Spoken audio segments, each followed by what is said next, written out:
Hey up everybody, and welcome back. My glasses are slipping down my nose. Alright, well the first thing is, of course, it's time for a major change at Britannia Motorcycles. So, my work cap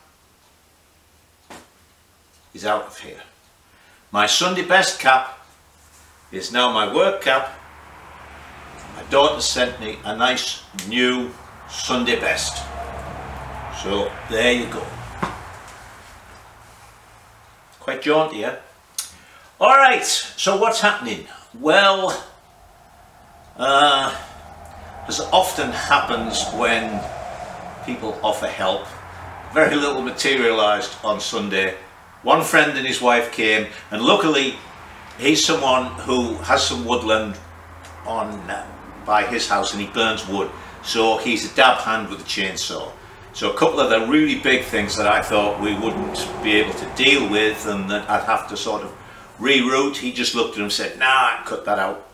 Sure enough he did. So we got round and we got all of the big trees that had fallen into sections and so on cut up and out the way. So now all I have to do is some tidying up and bits and pieces. So that was a good day. Other than that, nothing else has happened. So, had a few comments about the swinging arm, of course. So let me just say, I have no idea what happened. I maybe did something wrong. Maybe it's because it's a little bit more rusted than I think it is. Who knows? But the important thing is we got it all straight, and as far as I can see, measurements front to back here and there, it'll work fine. If not, we'll just ditch it and make one. See, life's got enough really important problems to worry about, to not worry about little things like that. Alright, so what are we going to do this week? Well, we're going to make the alloy spacers to finish off up here at the pivot of the swinging arm. We're going to do the rear wheel spindle. I'll show you what we're going to do with that, which is going to save us a lot of work. I think I slipped up again ordering something online. I ordered tyres, and the place I ordered them from, they were coming UPS, so they should have only been a couple of 3 days at the most, and they hadn't turned up. So this morning I was checking and didn't make any payment out of PayPal, which I'm pretty sure was the way I was paying for it. I can't find, so it looks as if when I got to the checkout portion there must have been something I didn't click on and I never actually put the order in. So now I'll have to order some tyres. But it doesn't matter, we can put wheels in and just chock up underneath for the thickness that there would be for tyres, and that'll keep us all right, and we can start looking at it again. I think I'm going to have to lower the forks. I've got to talk to Gary about rear suspension units. I think if I lower the forks and fiddle around a little, I'm going to be maybe an inch more, if that. So I might be able to just get Gary to make me some 14.5 or 15 inch rear suspension units, and we'll get ourselves the 24 degrees at the front and everything will be alright. So let's get stuck in and measure and make these two alloy spacers. That's a nice easy job, and we'll get that out of the way, and we'll just make sure that I'm not sort of imbalanced with this new hat or anything like that, but we'll try our best. Alright, this is a simple job. A couple of measurements. I can't get this in straight, so we'll go a good old-fashioned way.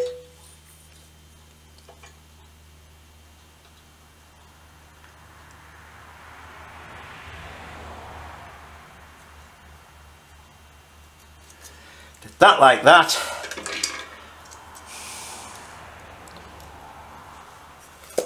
Clean those jaws off. There we go.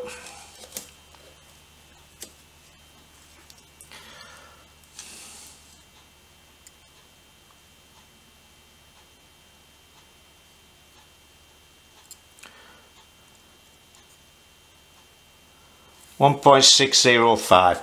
And I'll measure the other side and I'll go and turn these up. It's a boring little job, I won't show you. I've just thought of something, which is a change of operation, if you like, with these bushes. With the silent block bushes,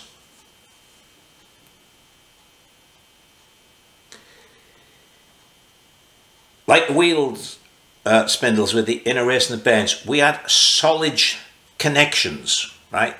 This was bolted up tight to that, which was up tight to the inner bush, which was up tight to this piece here, which was up tight to the frame, the same on the other side. And of course the silent block bush, the rubber bush is the movement, isn't it? Or is it? I'm just thinking that here, if I tighten all this up, it's going to be pressing, it's going to be holding the plastic bush, which would have the swinging arm swiveling on the bush, which it doesn't because it's a press fit. And I just don't like that. I don't mind having spacers in there if they were just spacers, because we could have a little bit of end float. But of course these spacers are going to have the engine plates on them, and I'd really like those to be clamped up.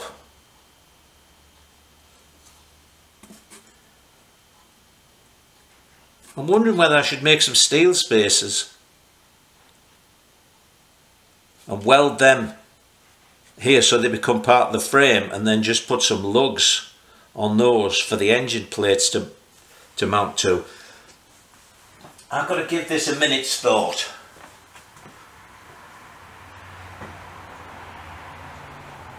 I mean, the engine plate's going to be bolted down here tight.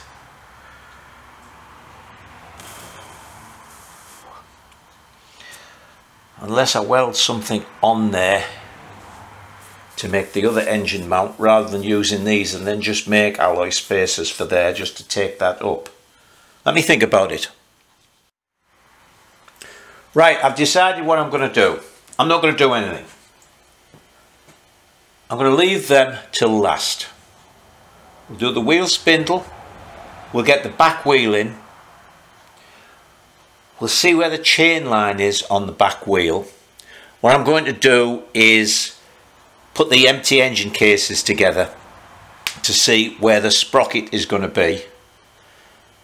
And then we'll know where we want these engine plates to be, and then we can decide what is the best way. I might bronze something onto the frame to be a mounting for the engine plate. Let me just bring you out a little bit here actually. See, because the other mounting is going to be here, so we're going to have a plate there, but it doesn't have to go onto that piece.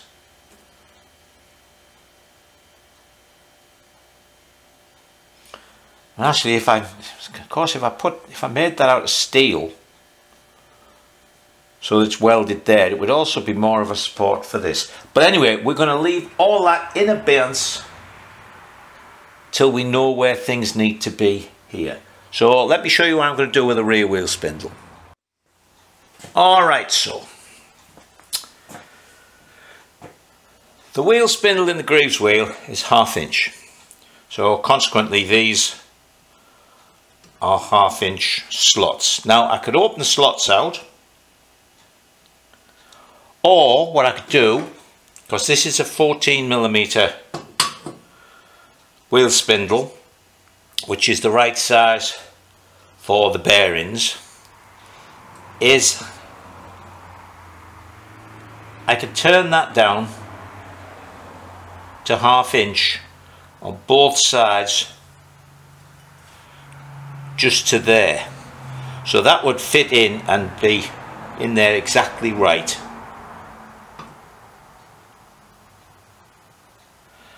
And then when the wheel's on, I can just decide what I need in the way spacers to get the wheel centered. So I can do away with that. So I just mark this there and there, cut it long enough to put a nut on, turn it down and thread it 12 UNF, and then I get a couple of nuts to go on there. I think I'll do that rather than open out the slots, because if I'm going to open out the slots, of course, again, I've got to make sure I open them out. It's not much, but there's not a lot of meat on them, to be honest. So this is 12.5 millimeters basically. This is 14, so I'd have to take off 1.5 millimeters. I don't really want to take that off one edge, so that would mean taking 3/4 of a millimeter off both edges, and I'd have to do it exactly right, or else the wheel spindle is going to be like this. Whereas this way it'll fit in, everything will be right, and finding nuts to fit, I'll get some nice flange nuts, will be easy. So let me do that. Let me measure this, cut that to length, and then turn each end down. Alright, some more minor annoyances. Vagaries of engineers for some reason. So one of the other reasons I wanted to do this 1/2 inch was I thought, okay, if it's 1/2 inch to fit into the swinging arm, it must be a 1/2 inch wheel spindle. So the chain adjusters will match.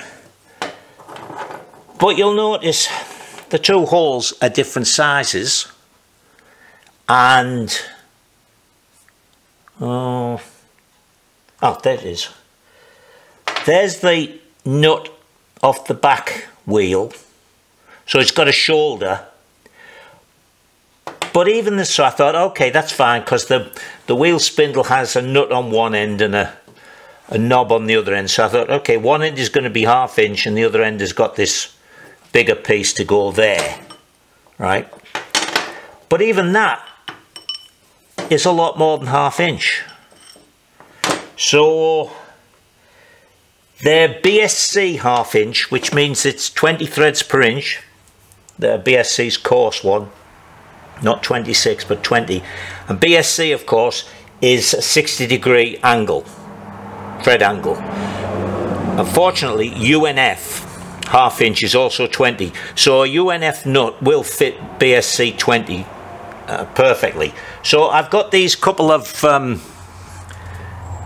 nuts from the front, so I can turn they've got a collar, a shoulder, so I can turn that down to fit into these holes to make them better.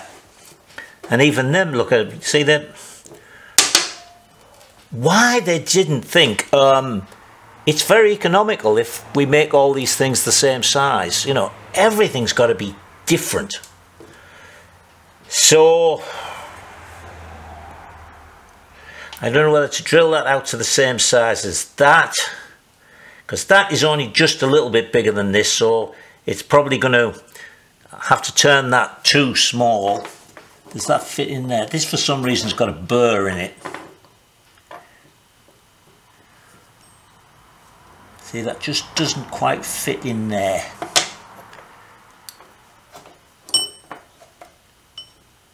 God, why do they do such annoying, or why did they do such annoying things as this? Anyway, hold on a second, let me move you again.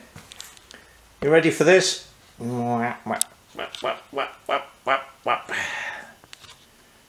There, and a little bit of focusing.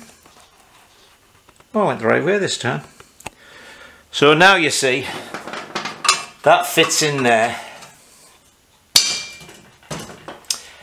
And that is the right diameter for the bearings in the wheel. So these will get cut short. It was long enough so I can lose the hole in this end and lose the threads at that end. Do that 1/2 inch 20. These nuts will fit. So let's do that, yeah. All right. Are you all sitting comfortably? Who remembers Max Bygraves? Because I want to tell you a story. Let me make sure I'm showing you where I want to be there. Okay, so I did the threaded end there, a little bit of a collar to fit in there. Right, so that's all fine. And then I think, okay, so now the nut will fit. It's not 1/2 inch. So I checked the front ones, they aren't 1/2 inch either. So I thought, oh, bugger it. Instead of it being 1/2 inch, it must have been just relieved on both sides. It must have had flats machined on the thing. So I got a 1/2 inch nut, the right thread. See, that's probably, I don't know, 5/8. BSC, as you know, are 26 threads per inch, from 1/4 inch up to 3/4, certainly. But every now and again, for the larger sizes, they made a coarser pitch. But it was always 20. So I thought, okay, let me turn a bit off that to fit onto there, and we'll use that. Well, it's barely putting any metal against that, because this is a much bigger nut. So I'm thinking, oh, you know, I'm stomping around, thinking, bugger. And then I thought to myself, wait a minute. If the rear wheel spindle that came out of the Greaves wheel had to have flats on it to fit in there, I wonder what size it actually is.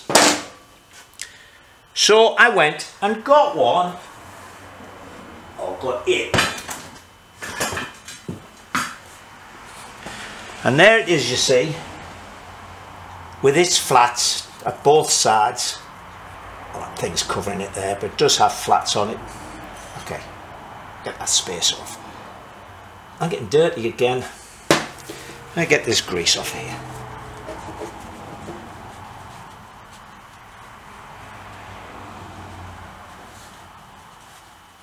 Alright, so there's the flats there. There's the flats there. Oh! So I thought, I measured it. And guess what? There's the TY wheel.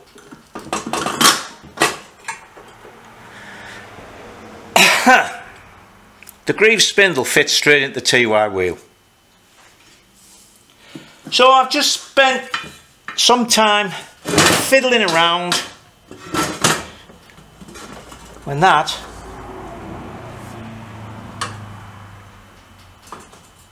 would have gone straight in there.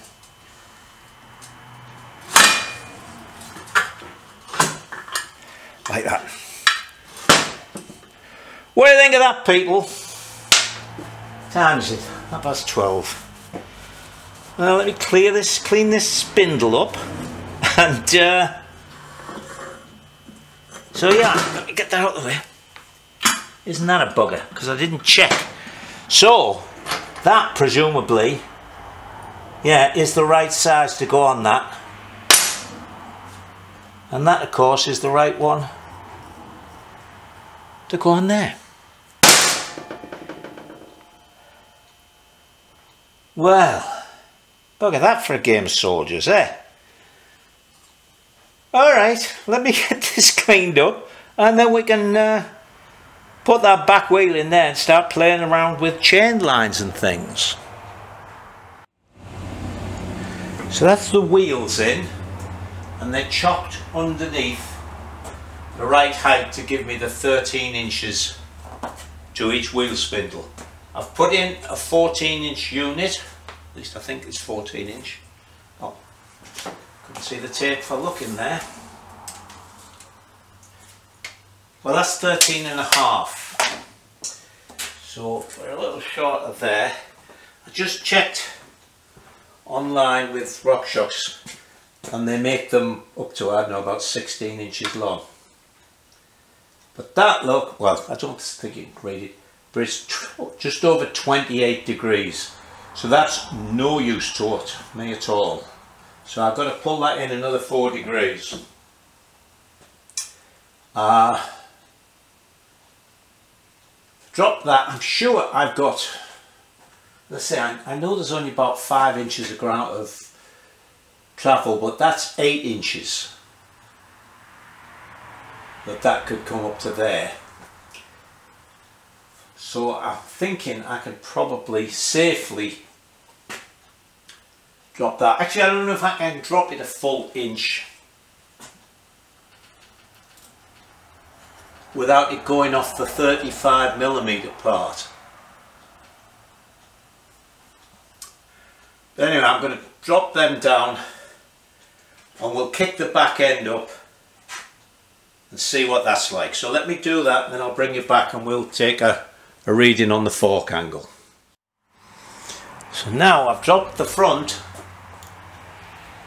a bit, about 3/4 of an inch. This piece of wood in here is 15 inches.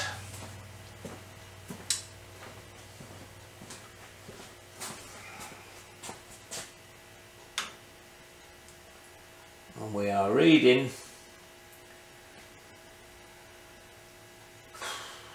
26.15.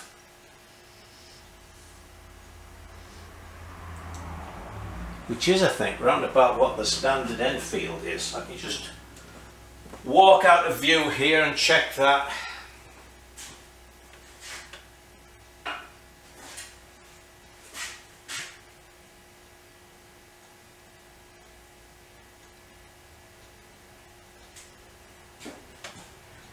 .3.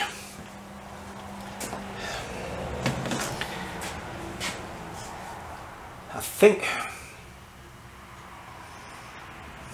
I could get even longer shocks, but I don't want to, because apart from anything else, getting this higher and higher. Let me do a check here. That's giving me a seat height of 31 inches. Even the standard Enfield.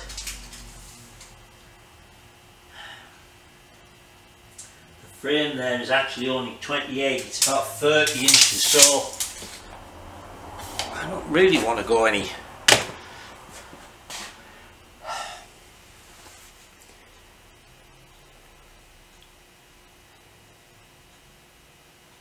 Don't want to do any real modifications, I think. I mean, I could cut that off there where this is straight, shorten this and drop this down a little bit,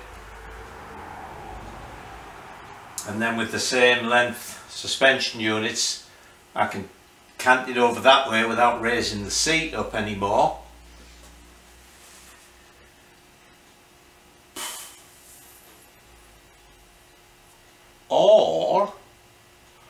Or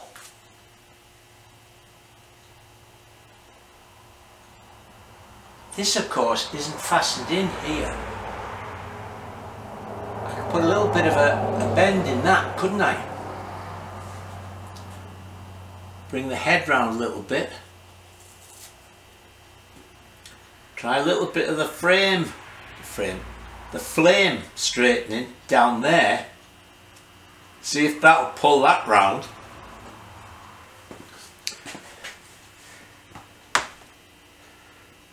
That wouldn't weaken anything.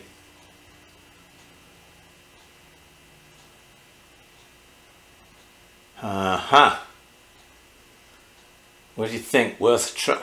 Hang on.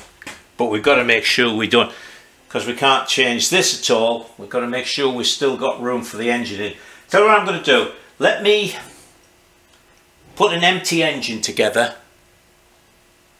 and stand it on here, and we'll see. We'll go from there. You're getting plenty of problem solving this time, aren't you? Okay. The engine's got to go in further that way, excuse me. But in this engine stand I can't get it lined up. But it's clear. The chain case on that cross piece here, it's clear in the back here with the frame. It's about the right height, so that could definitely come this way a bit. So I could risk pulling the head round with some heat. What about my tape measure? There it is. So what the ground clearance does this give us? At rest.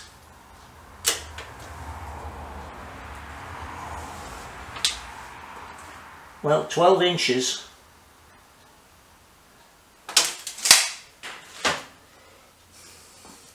So that's not too bad. As you can see, we're clear the petrol tank, that'll fit under.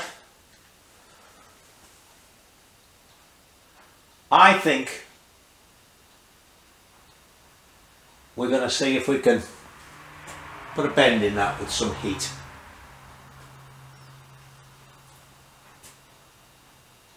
I'll come back a fair bit here. I'm going to make up a little thing for that to fit in.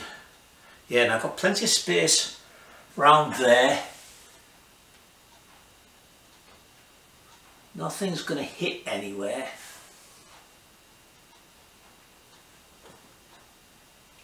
Okay, let me get the torch out, take the tank off, see if we can get this to, oh, just out of interest, I haven't even thought of this yet.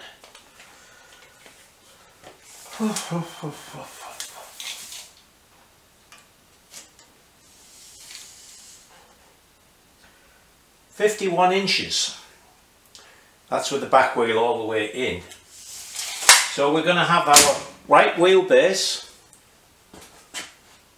Right, let me scratch that foam off there, scrape that foam off, otherwise we're going to be filled with noxious fumes. We do that. Alright, well, you'll notice straps everywhere, because I found that this tube actually flexes. So when I tried it the first time, I still had everything strapped down. I thought it would move, but nothing seemed to happen. So I strapped it so that the front end is light. Did one, it's starting to move it nicely. So I did a second one rather than overstressing the tube there. And, where are we? Let's see what we got here. 13 inches at the back, which is what that wheel should be. 13 inches at the front, so that's where the wheels will sit. What I should have thought of doing was making a piece to go across there.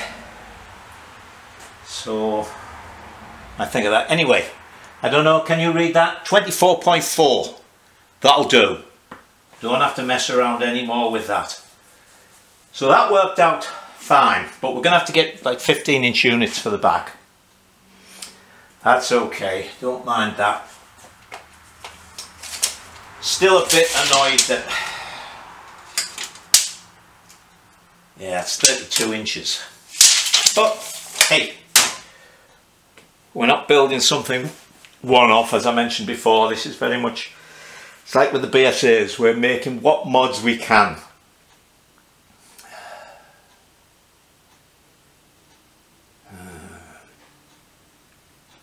You know, if I really wanted to, I could cut that there and move that, just that down. But I don't want to start completely remaking the frame. We're at a nice place now. We're going to have about, I don't know what it is, let's see. I'm going to keep moving in front of you here.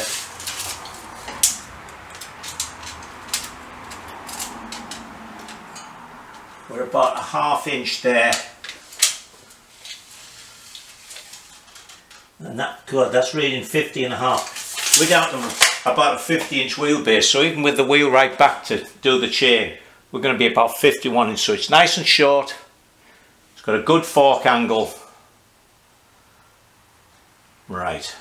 Well, that was a lot of work that I didn't expect to do today, so we are done for the day. I've got to rig up a way.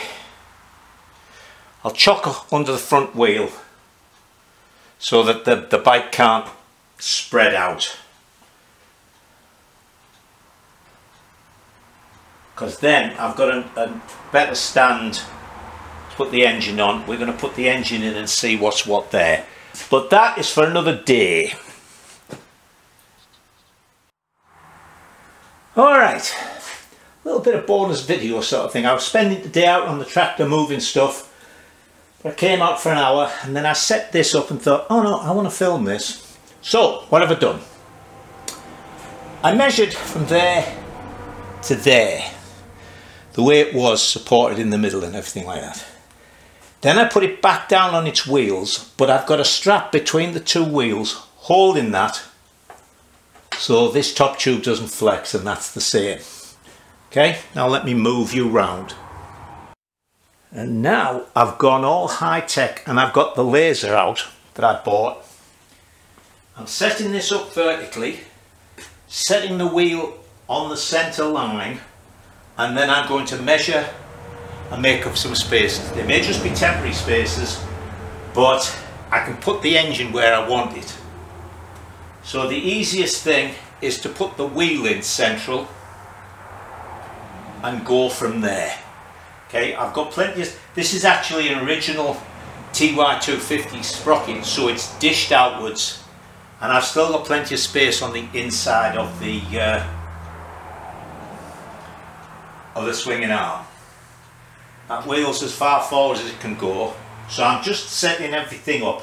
And you can see actually from this that, see, it's going through the centre of all the, well, the centre of those spokes there. So I know the wheel is straight, otherwise top and bottom this would be different.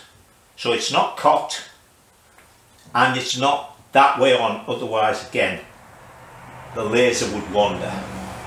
So it's, I'm still fine tuning it, but it's virtually spot on up the centre of the tube and to the centre of the headstock. So I'll get it exact, and then as I say, measure and we'll make some spaces and we can put the wheel in and tighten it up. Then we're going to look at putting the engine on a stand and see about getting chain line right and making engine plates. This frame is really flexible. Hang on, let me put you in first.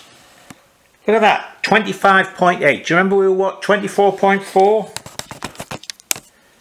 I'm going to swing you around. I had to take the strap off, take the back wheel out to put the spacers on.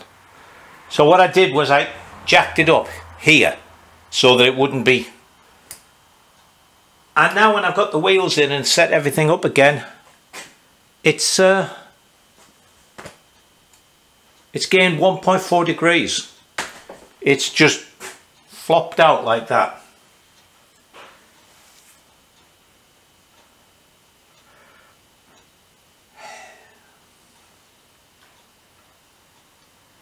Man. Anyway, that's the little bit of time I had to pop out, so I'll see you tomorrow.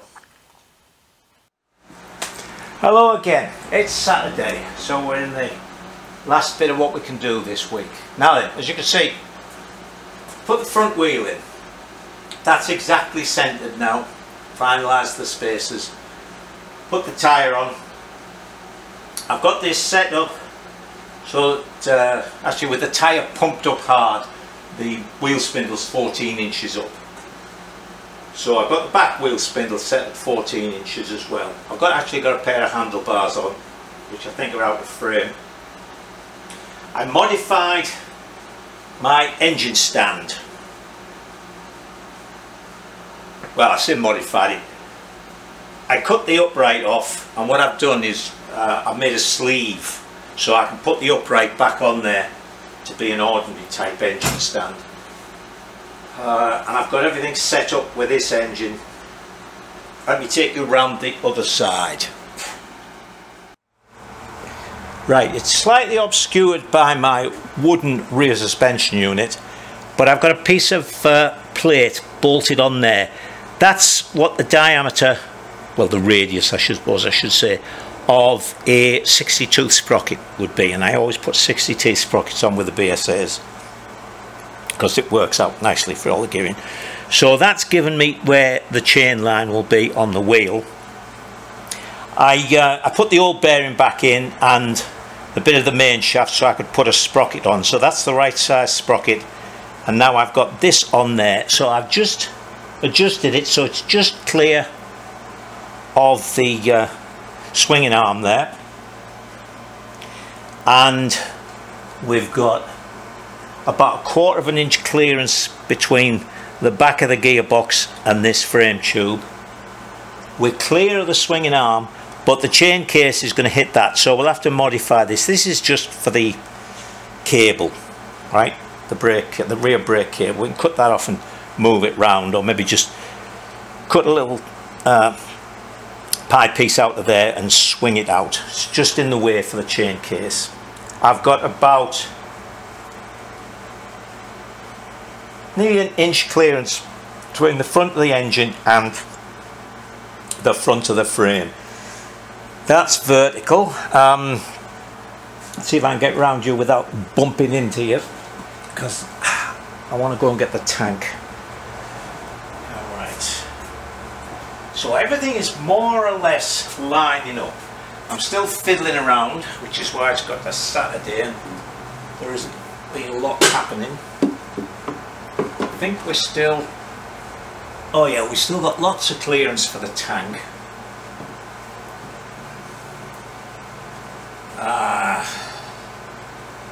What else is there?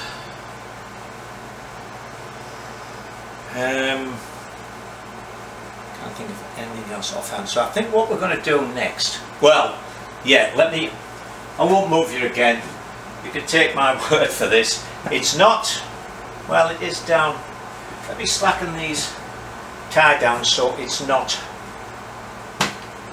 so the front suspension isn't being compressed. That's basically just standing there. I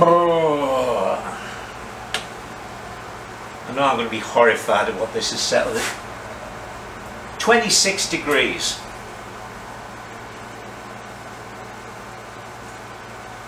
Now we've got enough space here. I think what I'm going to do is put a little bit more bend in that top tube. I'm maybe going to bend it right back here. Bring that round. I'll lift this up a little bit, but that's all fine. I tried, oh hang on, I will swivel you so you can see what I'm talking about. In fact, hold on, I'm going to switch you off. As I say, I've spent quite a lot of time fiddling, which I didn't bother videoing. I was going to raise these forks all the way up and do away with the extension piece, but when I did, as I say, that this fork tube is not the same diameter all the way along. It's narrower here, and then there's a piece which is actually looks like it's been machined, and it's narrower here.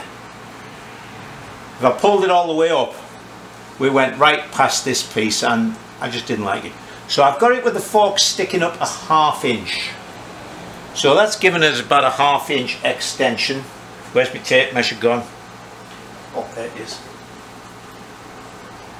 And I think we're going to have about 6 inches of suspension travel. Not that I mean, apart from coming off something, you don't very often get that.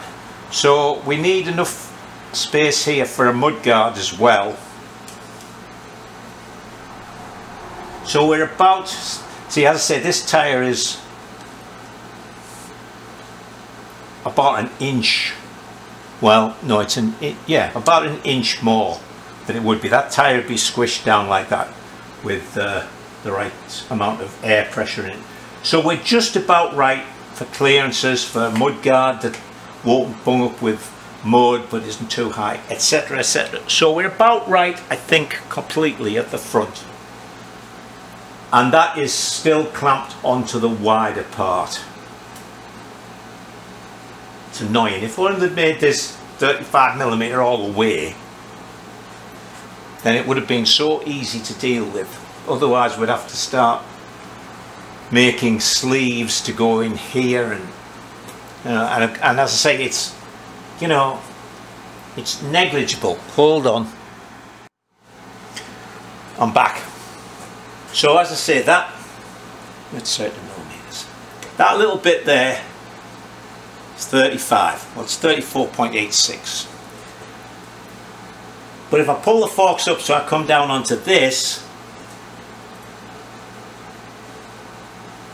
that's 32.3. Right, so it'd be like a millimeter thick sleeve. No, we'll make up what we need in the top frame. 26 degrees. I think that's what the end field is. That turns pretty well. Anyway, I think the next thing I'm going to do, I can't do that until, the next thing we're going to do is try and pull the head in a little.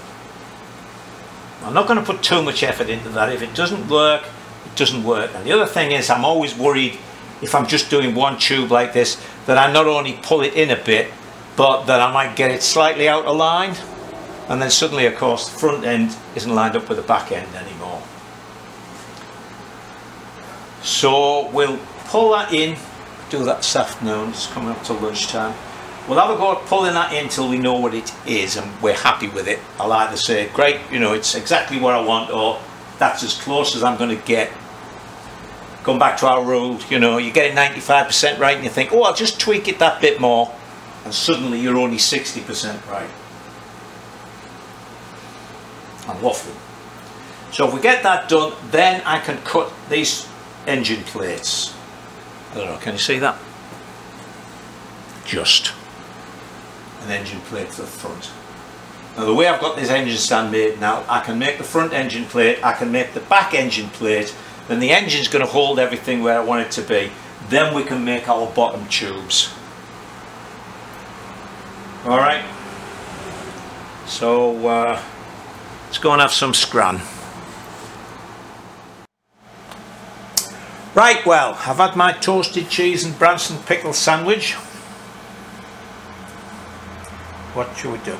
Okay, the engine is where it's going to be with regards to how far back it can go. Oops, no, it's touching there. Got to go forward a little bit.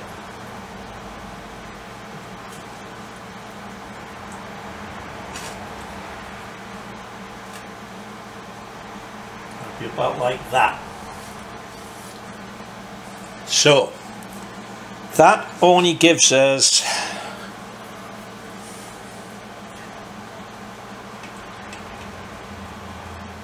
nearly an inch, 3/4 of an inch to play with.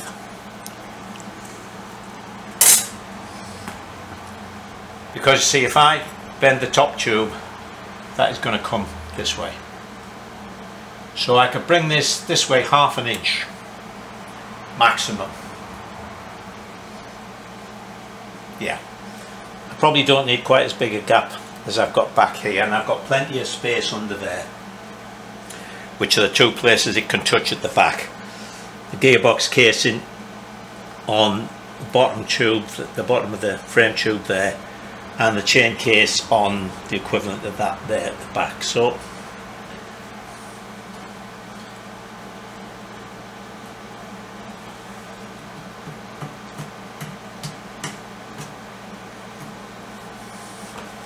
that must be now nearly an inch, I think. Then I can bring it back. Yeah. So it's, if we say 1/2 inch, I can bend this round 1/2 inch, give me a better fork angle and not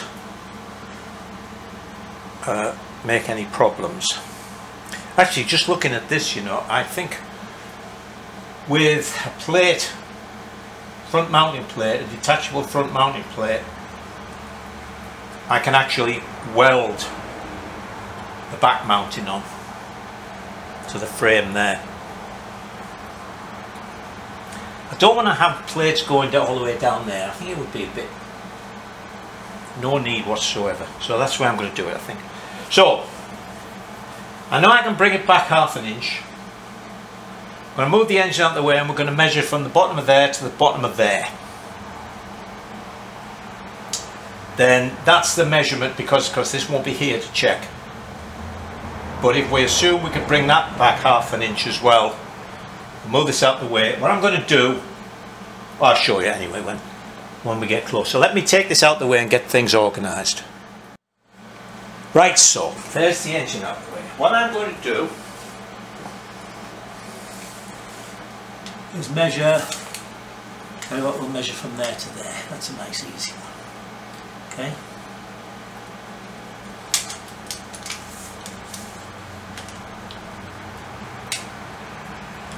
Right, that's 15 7/8 to there. So we're going to rig something across the bottom. We're going to do it like I do with the BSA front down tube. We're going to rig something across there that I can pull it with, and then we're going to heat the top tube and pull this in until it gets to be, what did I just say, 15 7/8? Yeah, 15 3/8. And that gets to 15 3/8 or thereabouts. We'll check our fork angle, see what it's like, and we'll keep that under tension while it all cools down, and hopefully that will work.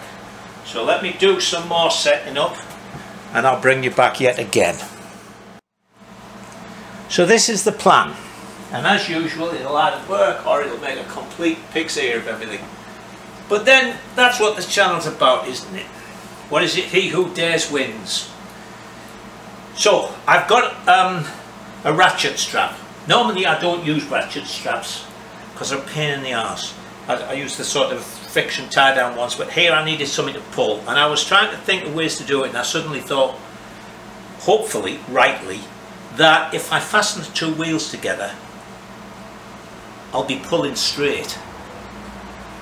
Right? If I tried other things I might induce some twist in it, but I thought, okay, if I'm pulling on the plane of the wheels, then I've got to be pulling it right. Now hopefully, because if I heat all this up, this isn't going to take too much pressure to make it start to bend, and we don't want it to bend too much. Lost my tape again, there it is. I mean, I've only just put a little bit of pressure on this now. What were we, 15 7/8?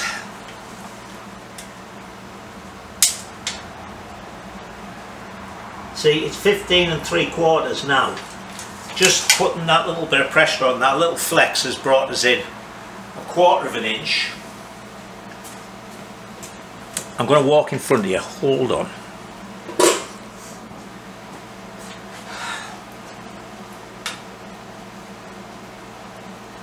And that 1/4 of an inch has brought us in almost 0.2 of a degree. So hopefully this is going to work. So let me get the torch and everything out and I'll bring you back. Alright, let's see if this is a good idea or not. I've decided I'm going to heat it up here. One thing is I've already sort of heated that up. Don't send me comments about the heat effect of the tube and all that sort of stuff. It's a trials bike we're talking about. Turn the gas on, Michael. Oh yeah, that'd be a good idea. There we go.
Well, that's pulled it in.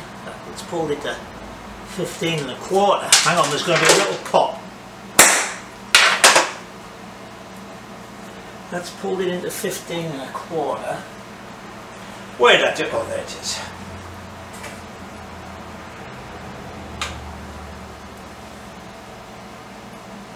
$24.85. I daren't pull it round any more than that. We're going to leave it at that. Let it cool down. Hopefully this strap will hold the tension and it won't just stretch back as that cools down, but I think we'll be alright. So let me wait for that to cool and then I'll bring you back again. Well, that was a very limited success. Put this back in with sufficient clearance at the back. As you can see, we pulled it in. You remember we had an inch there. There's only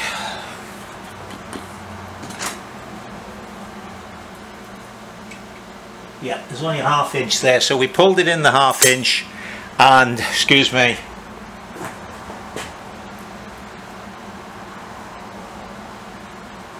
$25.4. So just over ½ a degree we've pulled in.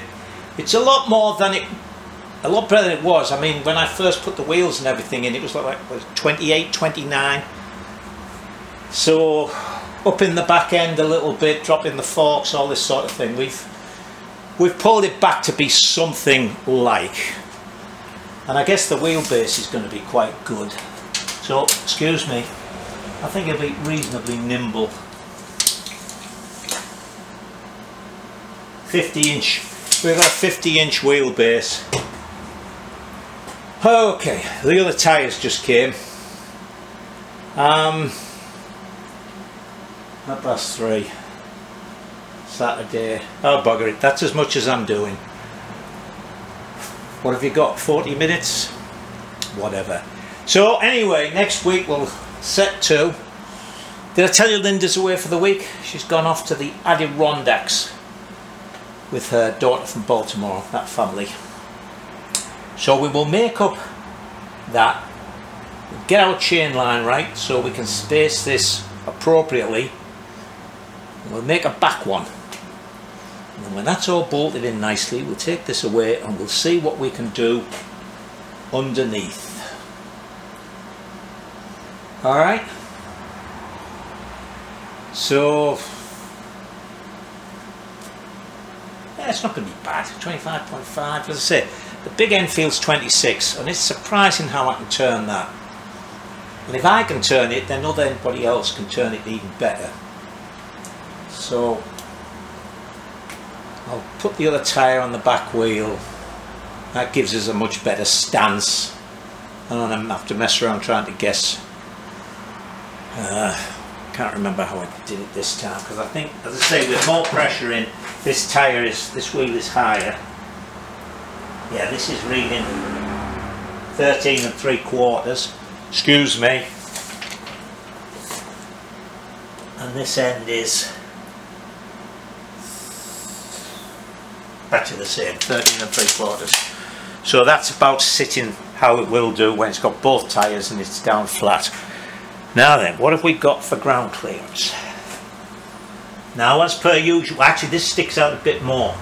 As I say, you don't gain much by just putting an engine plate on this, because with it having to come lower than the sump, you're so far down, you could have put tubes on. You know, the tubes could go through here, which is where I'm going to put them. So, the plate on the tubes, the ground clearance is going to be the same. So, bearing in mind that we're what, about 3/4 of an inch probably higher than that's reading 13 1/2, something like that. So we've got 12 plus, I would think, when it's sitting. So we'll have 10 inches. That's pretty good. I'll be pleased with 10 inches when we're on it. Alright, that's it. I'm going to go and have a, it's been hot, humid today. I've got the AC on.